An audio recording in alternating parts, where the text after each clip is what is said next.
పైసా పైసా కూడా పెట్టుకొని కట్టుకున్నాం సార్ ఇల్లు. మేము ఎందుకు ఇస్తాం మా ఇల్లు? ఎందుకు ఇస్తాం? ఆయన అడగంగానే మేము ఎందుకు ఇవ్వాలి ఇల్లు? ఆయన ఇల్లు ఇస్తాడా మాకు? ఆయన ఇల్లు ఇయ్యాడు కదా. ఎవరన్నా ఇల్లు ఇస్తారా సార్ చెప్పండి? మీరు ఇంతమంది ఉండరు, ఇల్లు ఎవరన్నా ఇస్తారా?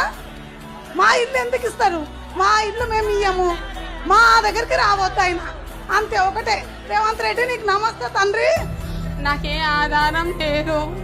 మా అమ్మ ముసలామె 70 సంవత్సరాల మనిషి, ఆమెకే ఆధారం లేదు, నాకే ఆధారం. ఉన్న ఇల్లు ఒకటి సార్, ఆ ఇల్లు కూడా ఇప్పుడు మాకు అది చేస్తా అంటుండు, గుంజుకుంటా అంటున్నాడు సార్. మాకు చూసే వాళ్ళు కూడా లేరు. నేను నా పిల్లలు ఏం కావాలి? నేను ఆగం తిరుగుతున్నా. నా పిల్ల పోలియో అమ్మాయి, నా పిల్లకు చేతులు కాళ్ళలో వండి నాకు ఇల్లు 3 అంతస్తులు కూలగొట్టి బ్రిడ్జ్ వచ్చిందండి. బ్రిడ్జ్ నుంచి ఒక ఇల్లు పోయింది. మాకు ఎక్కడ లేకుండా ఆధారం లేకుండా అయిపోయినండి. నేను నా పేరు మీద ఇల్లు పోయింది, నా పిల్ల కుంటి పిల్ల చేతుల్లో ఏం నేను ఎట్లా బతకాలండి? నేను చాలా కర్మ ఉంది నాకు. 3 పిల్లలు, 1 కొడుకు అండి. నేను ఏడే ఉండాలో చెప్పు? నేను ఆధారం లేదు నాకు. ఈ అధికారము, ఈ రాజకీయం ఇదేంటి? దొంగల రాజ్యం అంటారు. ఏ సీఎం వచ్చిన గిట్టంగా ఒక్క ఆడపిల్ల కన్నీరు చూడలేరు. మీరు ఇప్పుడు వచ్చారు, ఇంట్లో ఉన్న ఆడపిల్లని రోడ్డు మీద తీసుకొచ్చారండి.